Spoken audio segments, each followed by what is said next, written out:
In the White House press room in Washington, D.C., the cameras' lights flashed on, microphones were live, and journalists had taken their seats.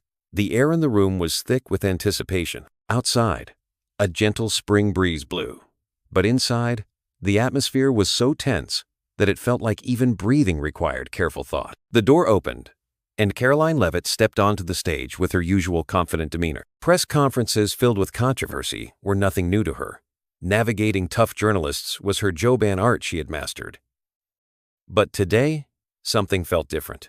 As she scanned the room, she noticed reporters from various media outlets, each gripping their notes tightly, waiting for their turn to ask questions. One journalist in particular, Daniel Hayes, sat with a noticeable intensity. Karoline had faced his sharp questions many times before, skillfully deflecting and maneuvering around them.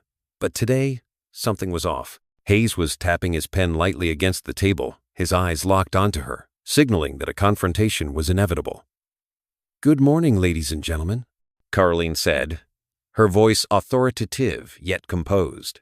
"Today, I am here to provide updates on the administration's latest economic reforms and education policies."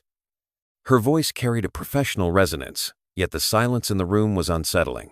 As her gaze swept across the journalists, she realized they all sensed something big was about to happen. A low murmur rippled through the room before the first question was fired. "Miss Leavitt, is your administration truly being honest about these tax cuts? Reports indicate that they are placing an even greater burden on low-income families." Karoline was no stranger to such criticisms. She took a deep breath and chose her words carefully. "This administration is committed to an economic recovery that benefits all Americans. Our tax reforms are designed to support not just the middle class, but the entire nation." But her response did little to satisfy the room. Daniel Hayes raised his hand and, with a sudden burst of energy, spoke up. "That's the classic Washington answer, Ms. Leavitt. But here's the reality. Low-income families will lose access to public assistance because of these cuts. Do you think that's fair?" Karoline knew exactly what Hayes was doing. He was trying to corner her, to twist her words into a narrative of his choosing.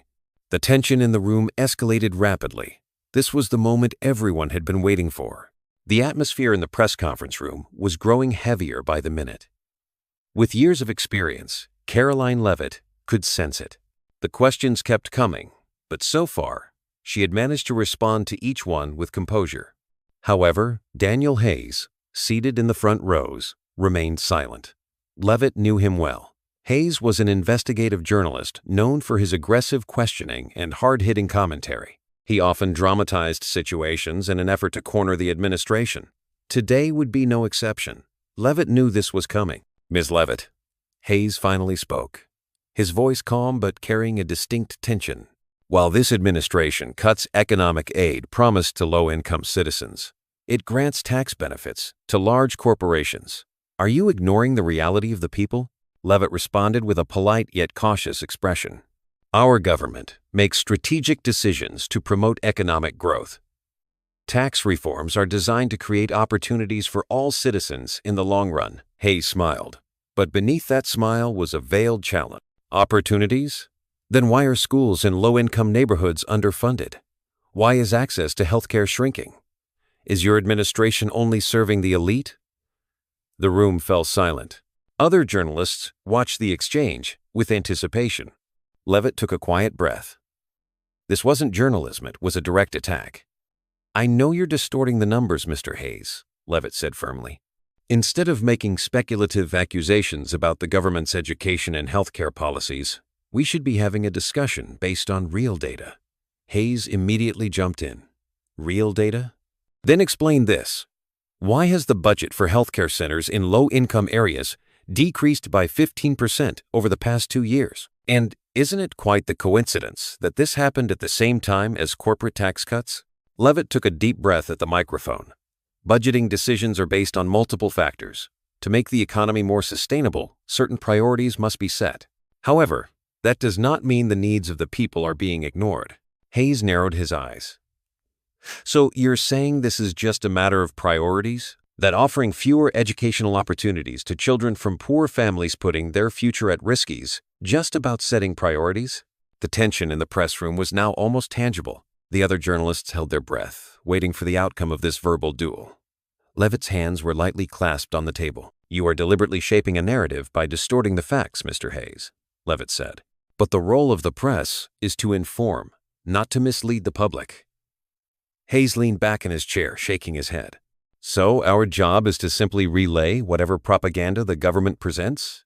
Not to question, not to hold it accountable?" Leavitt's gaze hardened. "I'm here to ensure the public has access to accurate information. But this press conference should not become a stage for personal disputes.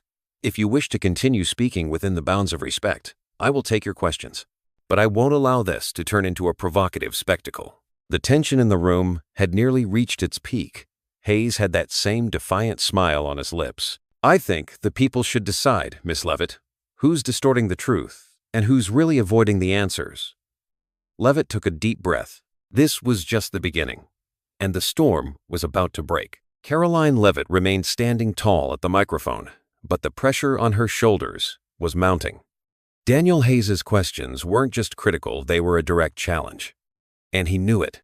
Every word he chose was carefully crafted, as if he were performing on a stage.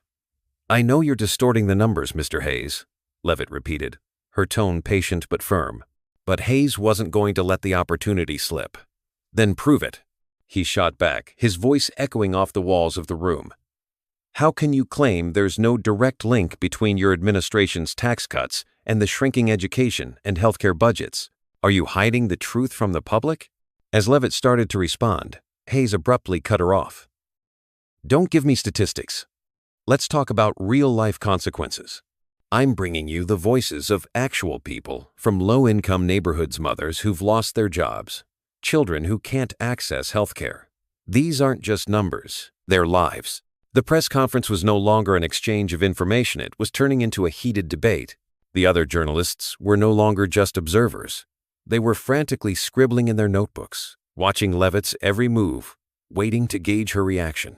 Alarms were going off in Leavitt's mind. Hayes was playing a clear strategy: push her to the edge, provoke her into losing her temper on camera. But she wasn't going to take the bait.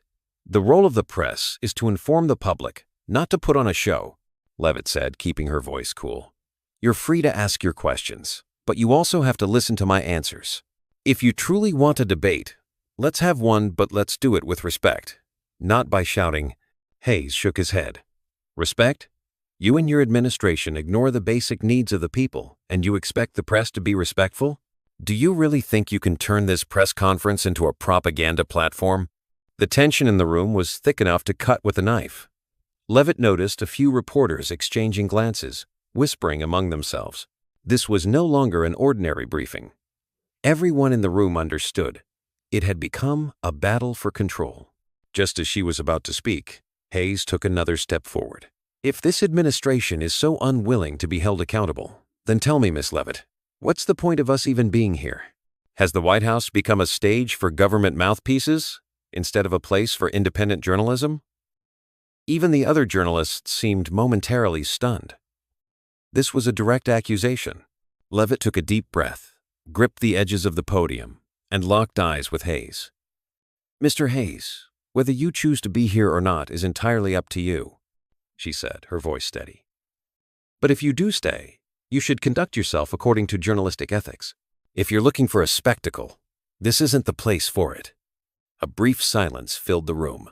The cameras kept rolling, but the atmosphere had become razor sharp. The press conference was no longer a controlled exchange of information, it was an open confrontation. The air in the room was now charged with tension. Daniel Hayes' voice had sharpened, his words hanging in the air like a blade. He tapped his notebook firmly before continuing. "The people have a right to know the truth, Miss Leavitt," he declared, his tone now unmistakably confrontational. "Are you going to deny how your economic reforms have crushed the lower class? Do you even know who's paying the price for the privileges granted to big corporations? Families in low-income neighborhoods. Children. Can you really look them in the eye?" Karoline Leavitt took a deep breath. The journalist standing before her, eyes burning with intensity, was baiting her. No matter what she said, no matter which words she chose, Hayes would twist them, manipulate the narrative, and paint her as the villain in the eyes of the public. But Leavitt was experienced. She knew exactly how this game was played. "This administration is committed to the well-being of all our citizens, Mr. Hayes," she said, keeping her voice as steady as possible. "But you are distorting the facts and manipulating the press. Our economic policies are shaped with long-term impacts in mind. Rush judgments do nothing but mislead the public." Hayes let out a soft chuckle, but there was no warmth in it. He glanced around the room, making sure he had the attention of the other journalists. "Oh, I see," he said mockingly. "The oldest trick in the book: deflect and accuse. Claim the truth is misleading and conveniently sidestep the real question. But I won't sit here and let you spin this into a clean narrative, Miss Leavitt. Haven't you spoken enough?" It was obvious this wasn't a real question. Hayes had no interest in an answer. His goal was to keep the pressure mounting, to push Leavitt into a corner. At that moment, Leavitt placed her hand on the edge of the podium, her fingers subtly shifting. It was a small, almost imperceptible movement, but the security personnel noticed. The broad-shouldered man standing in the corner of the room stirred slightly, his hand moving toward his radio. The shift didn't go unnoticed. The journalists exchanged glances, hushed whispers spreading among them. The room grew even more tense within seconds. The cameras zoomed in, eager to capture every detail of the moment. Hayes's eyes gleamed. He hadn't missed it. "Calling security, Miss Leavitt?"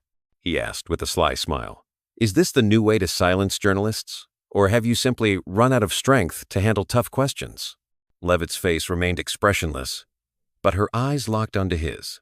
"This is a press conference, Mr. Hayes," she said, her voice cold as steel. "I will not allow it to turn into chaos." But stopping chaos now seemed nearly impossible.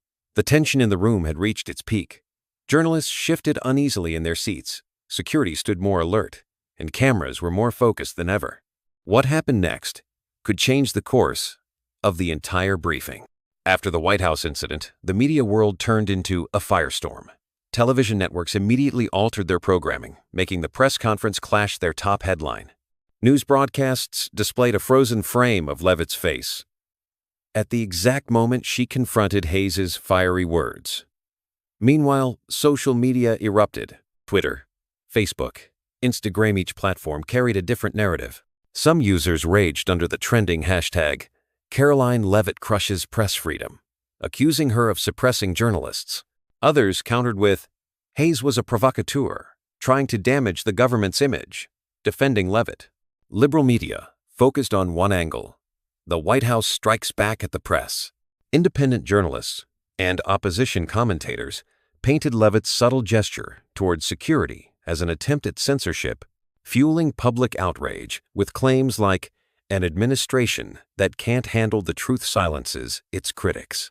Videos of the moment spread rapidly, dissected in countless analyses, with some even publishing lengthy op-eds on Leavitt's authoritarian tendencies. On the other hand, conservative media framed an entirely different story. To them, Leavitt was a composed leader, representing the administration's strength.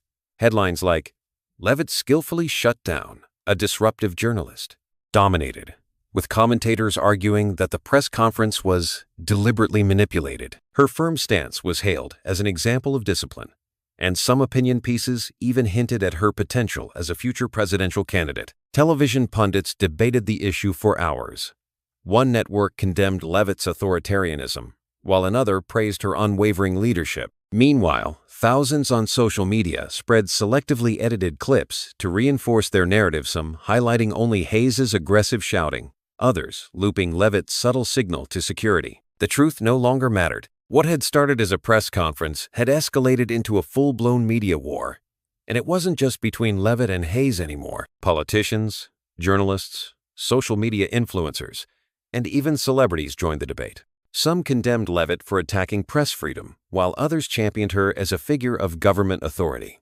Leavitt was now at the eye of the storm. Her White House team scrambled to execute crisis management strategies, trying to regain control. But the situation was complicated.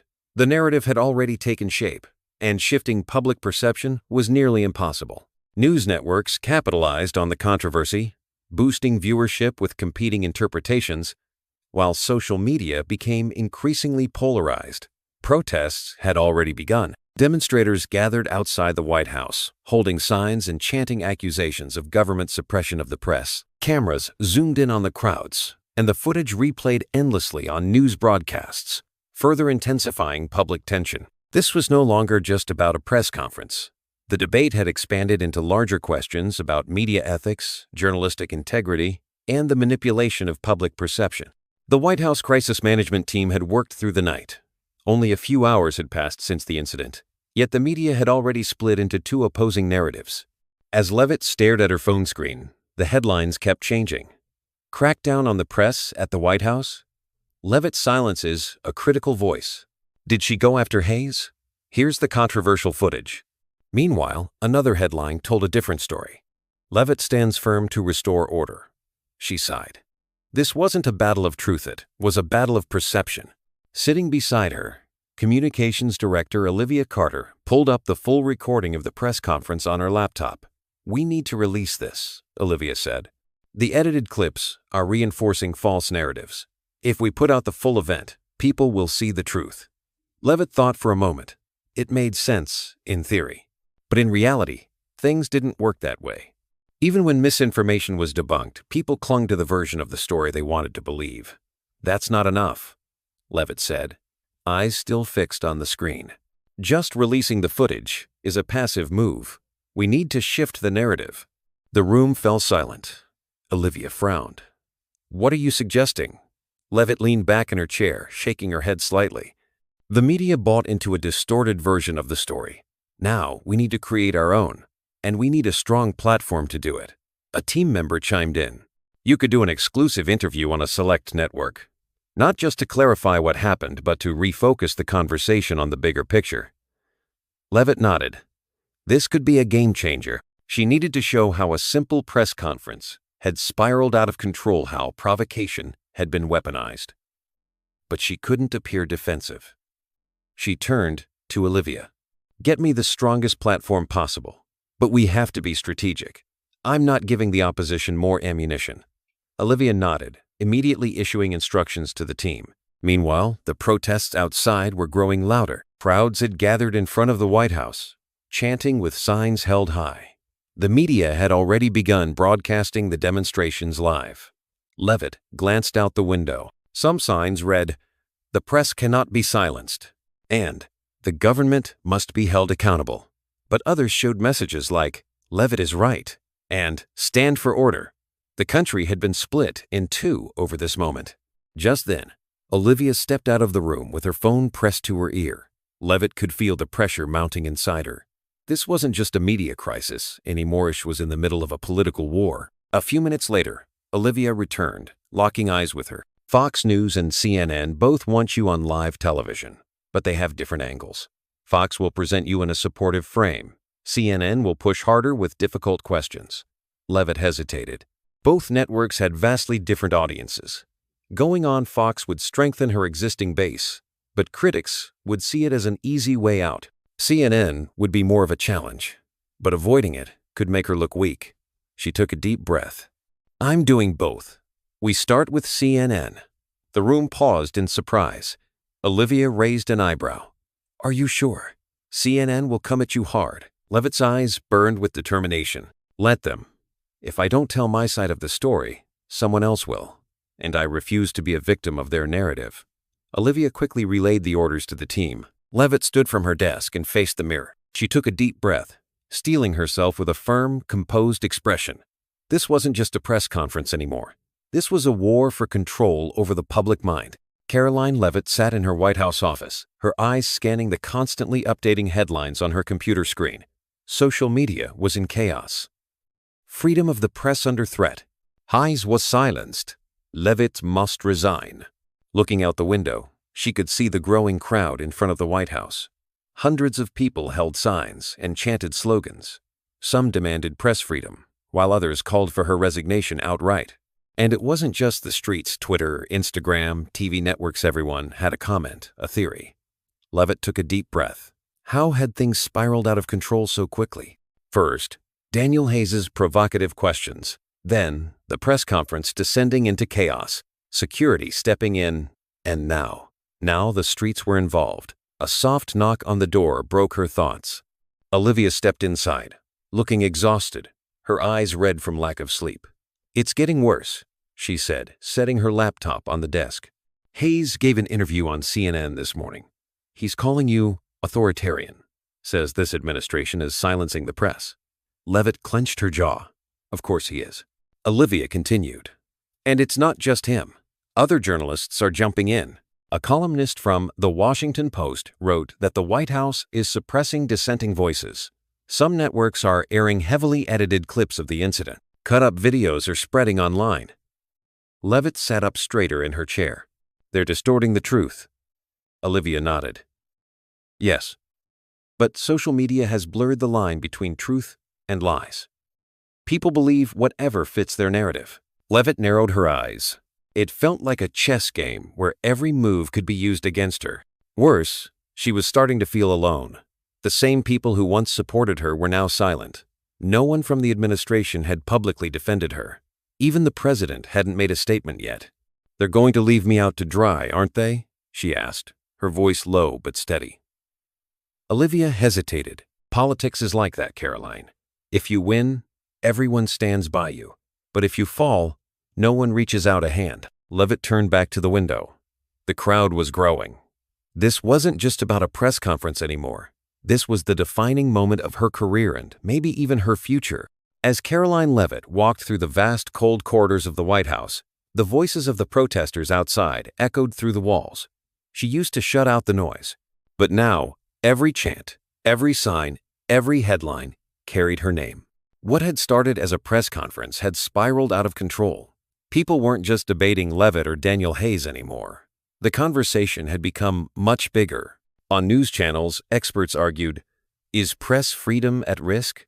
Is the government trying to control the media? Are journalists being responsible? Or are they shaping a narrative? Every analysis, every opinion, was turning Leavitt into something more than just a political figure. Was she the face of authority's iron grip? Or was she someone standing against deception?